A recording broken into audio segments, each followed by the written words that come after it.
And now it's our spotlight section. And I'm delighted to say that Google are supporting us once again as we have an interview with Scot Addams, who looks after Lookout. We do want to welcome again our friend Scott from the Lookout group from Google. And Scott, you're welcome again because the last time you were here, we talked about the fact that if anything new happens, you are going to come back again. I'm so glad that you actually followed through and willing to come. Scott, welcome. Oh, well, thank you. I'm very happy to be back, and I'm happy that we had something that was noteworthy enough to come back relatively soon. So glad to be here. I do have with me here, Scott, Miriam hiding somewhere in the Red Sea or underneath it now. I don't know. Hey, Scott, it's nice to meet you. I'm excited for today's interview. Scott, let's jump right in because the last time that we were here, there was an item that I was particularly interested in that was not available in Lookout. And I would like us to, talk about that. And that was the handwritten material that was available in some other apps in that class. And for some reason, it wasn't in Lookout. And it was probably my most sticky point with Lookout, where I gave you guys a little bit of grief over was that handwritten recognition. And now this is available to us on Lookout. Do you want to address that? Because we're excited about that. Well, thank you. Yes. And I would say you are not the only person to express the desire for Lookout to be able to handle handwriting recognition also. And it was funny because when we were speaking, we already had that in pretty late stages of development and testing. We knew it was important. We knew we wanted to release it, and we thought we were pretty close to it. But it was one of those moments that, until it's actually out and done, you don't want to say anything because you don't want to get people's hopes up. But yes, we're very, very excited to release it. It is built into documents mode. So whereas you could previously capture a page of printed text only, now you can capture either handwritten or printed text. The app will just figure it out. You don't need to tell anything. It's the same interface you're used to. But it does mean if you want to do something like open a birthday card where the outside is printed but the inside is handwritten, it's the same mode, it's the same interface, nothing to learn, and it just works. Excellent. And I'm excited about that. And thank you so much, guys, for doing that, because I know my thinking has always been about the student in the classroom. You're sitting in front of the class and, of course, with the permission of the teacher, you'd like to be able to capture what is being written there on that chalkboard. And so to be able to have this available to us, because those of us who are blind, when we're in a classroom, you kind of try to rely on your friend sitting next to you or whatever. But I think that having this is a very important feature because a student will be able to, take a shot of that chalkboard and be able to read things later. And I think that's such a great addition that we have. I do agree with Warren because actually, as a student who was trying to kind of be more independent and, as a student who's going off to college, it's kind of good because I think that handwritten content nowadays is kind of common even more than, the printed content. So I feel like it's really a good, step when it comes to document scanning. Yeah, that's terrific to hear. That makes me very happy. I'll be sure to pass that on to the team.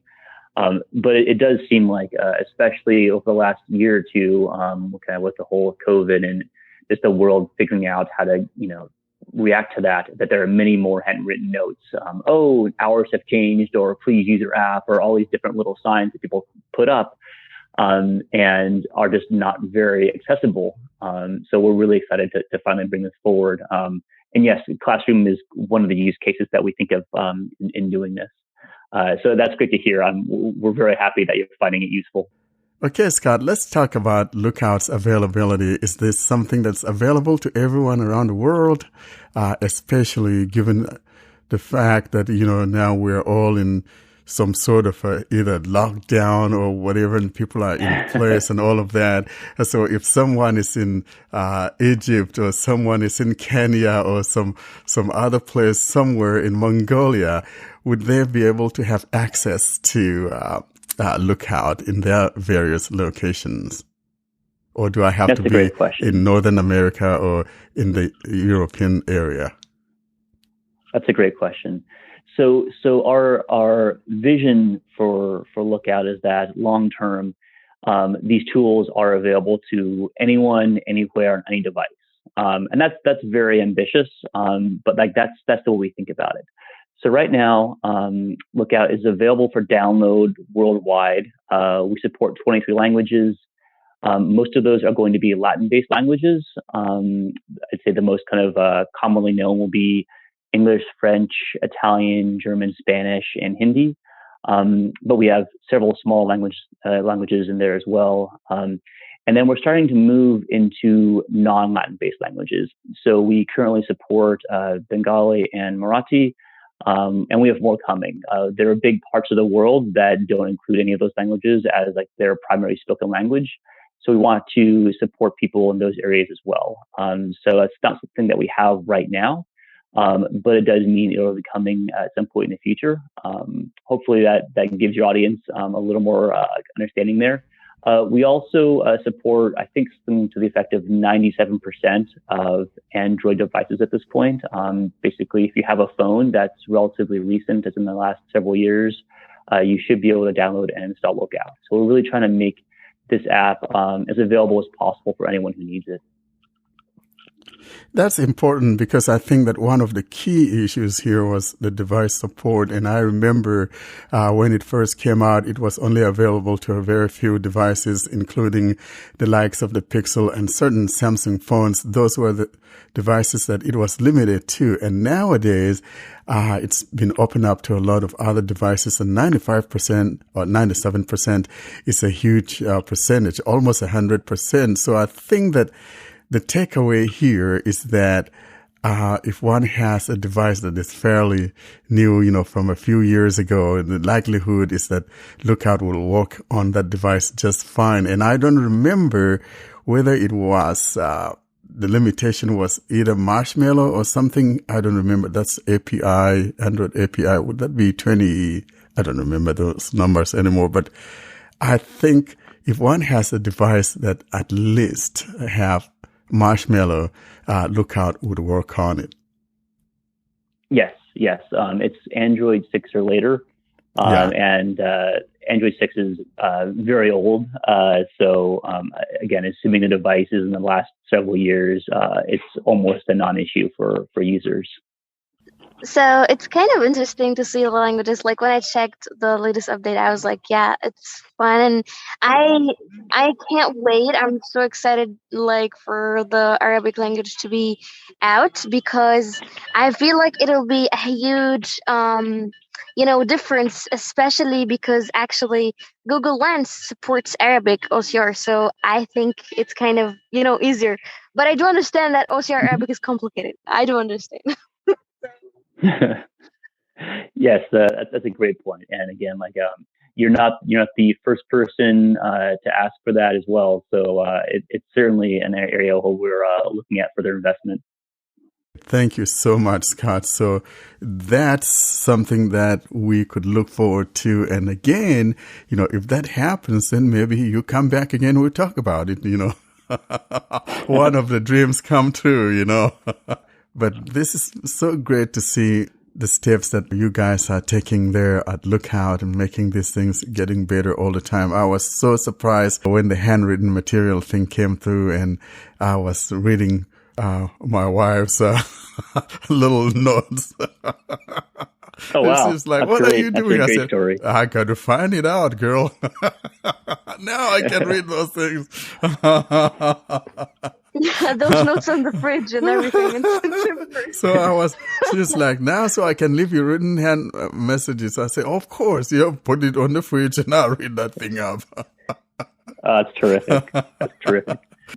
It's funny you mention it because we always have, I'd say probably a half dozen different ideas or features that we're working on, and trying to see, hey, can we get this to a point that we think it's going to be valuable for people, where our testers are saying, yes, this is ready. And sometimes it's a long time between when we start and when we get there. And it's great that you're asking for the feature around when it was becoming pretty mature. But it is fun to kind of see one of these longer projects land in a positive way and be appreciated by users. I'm always curious, like, how do the two of you learn about cool new stuff? Like, how do you learn about, oh, this is a new app I might want to try out, or this is a new tool or new technology? How do you learn about that? That's a very interesting question, because, I am known in our circles as the app junkie, and I tend to find these apps and I bring them to our mailing list. And like today, I just posted one on our mailing list about a music app. Now, so frankly, it is very hard to, discover new apps. Of course, so my secret is I go by category, for example. So if I want to look up an app in a certain category, so, maybe blindness related or something, and maybe like having to do with scanning for the blind or things like that. So I will put that term either in my Google search on the Play Store or even within the regular Google search. And then that will take me to places that could list some of those things. But that's how I go about that. Or if I'm looking for something that has to do with, I say, hey, I'm looking for an offline scanner, or I'm looking for whatever. So that keyword for me plays a very critical role in what I'm looking for. But yeah, like you said, it's very hard to look for things, but I'm constantly on a hunt for finding things that make things easier for us blind people. And so that's one of the ways that I go about doing that. Miriam, how about you? Well, for me, it's hard, but there comes a time when I just want to look for apps. So I usually look in the similar apps, like to a certain app that I like to use, and I just look, down in the similar apps, or I use a keyword too. Sometimes I like to use the tags that the developers like to put in, their descriptions. It's kind of, I feel like the Play Store has lots of treasures if we just look correctly into it. Okay, that's very helpful. And obviously, listening to podcasts like this probably helps a lot of people too. Exactly, it does. But yeah, there's a lot of stuff there on the Play Store, and sometimes I see these things and I'm like, how did I miss that? How did I not know about that? But of course, there are tons of those things, and it's really interesting, most especially when it relates to those of us who are blind. Of course, we're wanting things that simplifies life for us, and so we are constantly on the lookout for things like that. And so when we find that, of course, we want to make sure that we share that, and especially those on the social networks, Twitter or Facebook and things like that. I'm not one of those social butterflies, except that I have to now on Twitter because of our blind Android users. And so from that also I could find what other blind people have found, or put on what I've found. And so that also plays a very important role in exposing some of the things that one may be looking for, or things that we're not familiar with. That was how I imagined it might be, but I wasn't very sure. So it's really helpful to hear how both of you kind of approach it and think about it and discover new tools. Exactly. And so we're really glad that we have these different venues of finding apps. But like I said, it's always a hit and miss, because you never know what you will find out or stumble upon there on the Play Store. Terrific. Yeah, that's very helpful. And I will say that using the Play Store to myself, I often discover things like, how did I miss that last time? That's pretty neat. Yeah. So I have the same experience. I really would like if we futurely would have color identification as part of the Explore mode, because I feel like it helps a lot sometimes if I want to, look for a certain, clothing or whatever. I feel like it's gonna do a great job besides if it's included in the Explore modes. I feel like it's gonna be helpful. So just to make sure I'm clear, so Miriam, you're saying, hey, it would be very helpful to do color recognition. And was that primarily for clothes, or was it clothes and for other things too? Yeah, clothes and for other things too. I feel like it's gonna be helpful. So in general, though, what the whole idea is that if I point it, I have a little fridge sitting here on my desk, and I know what color it is, but if I didn't know, and I'm like, this fridge really feels really nice and cool, it's kind of retro, it's styled, from the 50s and things like that, and so I want to see what the color is. So if I point my phone at it with a color recognizer, for example, it will tell me the color of that, and that's what Miriam is talking about. So be it a piece of clothing or some object or whatever the case may be, she would like to be able to find out what the color of that object or that clothing is. Yeah, also it's kind of because I want it a little bit differently where most of the color recognition apps tell me the color, but if it's included in the explore mode, it's gonna say like, okay, blue fridge or pink, pink whatever pocket whatever. So I feel like it's gonna be helpful when the object and at the same time the color of it. Yeah, in other words, it's like, hey, I'm looking at cars or, whatever. There's a car in front of me and I'm in the explore mode and it sees a car. Miriam wants to know, is a brown car looking like a Toyota or a blue car? That's what she's talking about.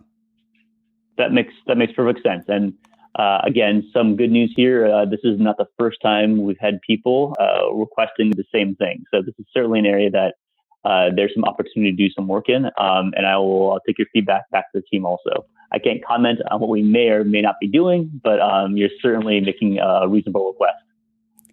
Great. And if something like that happens down the road, of course, I have your promise to come back and talk about it, right, Scott? Yeah. Absolutely. I'd be happy to.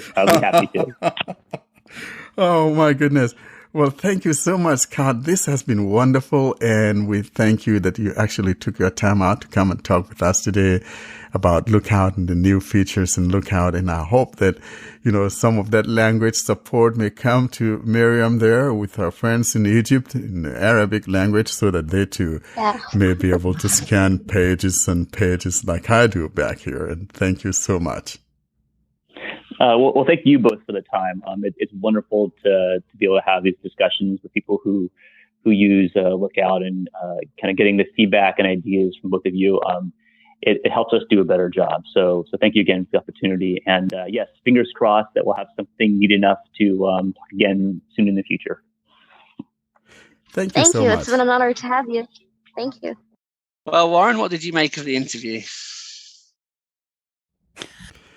As always, Scott was such a gracious guy, so it was nice to have him on there again and talking about the things that mattered most to us, and most especially because I remember I was giving him a little bit of grief the first time we had him about that handwritten recognition. And now that we have it, and I told him, hey, if we have something else that comes up, I want him to come back and let's talk about it again. So he's a nice guy, and you can bet on it that if there's something else that comes up, Scott is going to be back and talk with us about it. So I'm glad we have him. I'm very surprised. I would never dream of giving Google grief, Warren. I can't believe you gave Scott grief last time. Well, I did. I gave him grief in a friendly kind of way. You know what I mean? There are times that you give a friend some grief, but then in a brotherly, loving way, No, I don't. I never give anyone grief, friends or Google or podcasts. Oh, yeah. Or people who buy Google Pixels. Or manufacturers of Google Pixels. These two are the most innocent gentlemen anywhere. Butter wouldn't melt, Anna. You know what? Butter wouldn't melt, yes. Anna, you know what? It's like me or someone telling me, hey, believe that a three-legged hyena is not going to do my chickens any harm, allowing it into the chicken coop. Oh my gosh, these metaphors. Oh my gosh. Yeah, but actually, we were happy that, Scott was able to come and join us. That was really good.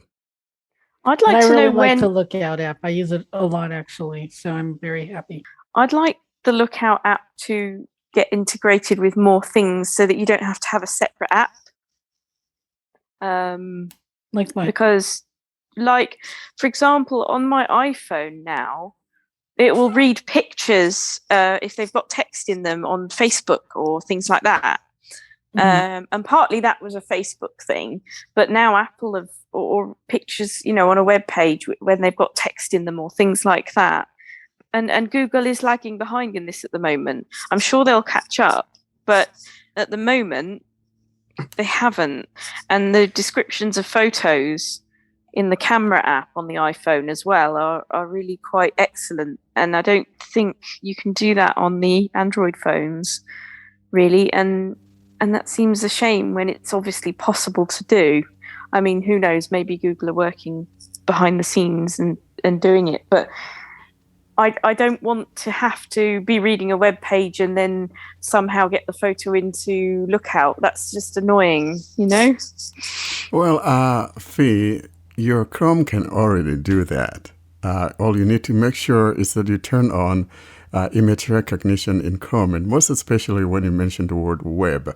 If you're reading on the web and you turn on that feature, you'll have your description right there. Don't I have to go into a menu every time there's an image, though? No. You turn it on once, and if you don't like it, you go back and turn it off. Okay. But I'd like it in, for example, a Twitter app, for example, though. A lot of people share photos of text and that on Twitter, don't they? Yeah, so when you open that's that Twitter, irritating. When you open up that Twitter app, it's actually coming up in a web interface. So you turn that thing on, and I'm telling you, you're golden. I'll give it a go then, and I'll let you all know how I get on. And I was glad to see that handwriting came to Lookout. Me too. Me too. And the good news and actually, is the handwriting is really good because right around that time, I received a form that had some handwriting in it, and I had my mom read the form to me, and she really struggled with the handwriting. And Google did a pretty good job. It didn't catch all of it, but the handwriting was so bad that it did better, I think, than my mom did in figuring out what it was trying to say. That's impressive, because do you remember the days when basically if there was any handwriting and you had, even with a scanner with a computer, it was just like, nah, there's no point. You couldn't Don't bother. It still doesn't do it, But funny, Anna, you mentioned that because someone scribbled something for me on a piece of paper, an email address. Now, my wife could not read it. It just was it wasn't legible at all. And I used my Lookout, and actually it worked out. I sent a test email, and it did. Wow. Yeah. Yeah. But did it go to the right person, though? That's the question. Oh, yeah, it went to the right person, and he actually responded to it. So and he didn't say, "Who's this? I've never heard of you." No. He gave me his email address, but he was in a hurry. But, so his writing was just really bad. And my wife couldn't make sense of some few characters in there. But my Lookout gave them to me, and I sent him an email, and it worked. Does it send all of the images to Google? I suppose it does. No, you can even do it offline. You don't have to. Most things you can do offline. Yeah, as well. I mean, I put it in airplane mode because for me, the litmus test for every OCR package is when I do things offline. I turn on my airplane mode, see if it works. If it doesn't, it's not a keeper. Because I do worry about how much information Google have about us all. Yeah. We did this, or Warren did it on one of the, I think it was in the 20s episodes of the podcast where we did all the OCR apps, and we turned on airplane mode. Warren turned on airplane mode, but then we had to turn it off and let some of them back in because neither SuperSense nor InVision worked. That's right. I think it was episode 29, right? Was it 27 or 29? It was around about that. In the late 20s. Yeah. So I mean, Lookout was pretty much joint top then, so I imagine it could have pulled ahead given the updates it's just had. So definitely one worth checking out. I need to catch up with these podcasts. I feel like someone who started watching a TV show in series 3 or 4 and still has the previous ones to catch up with, Or you could treat it like a soap opera and just decide you never have to catch up with the early ones. Oh no, I think there are some quite interesting topics, but they are quite You long definitely should. podcasts, so they're good. That's why- They'll be good for long journeys and things like that. Yeah, that's why there are chapter functions and YouTube playlists and all sorts. Oh, the YouTube's brilliant. Yeah, so do check out Look Out by Google.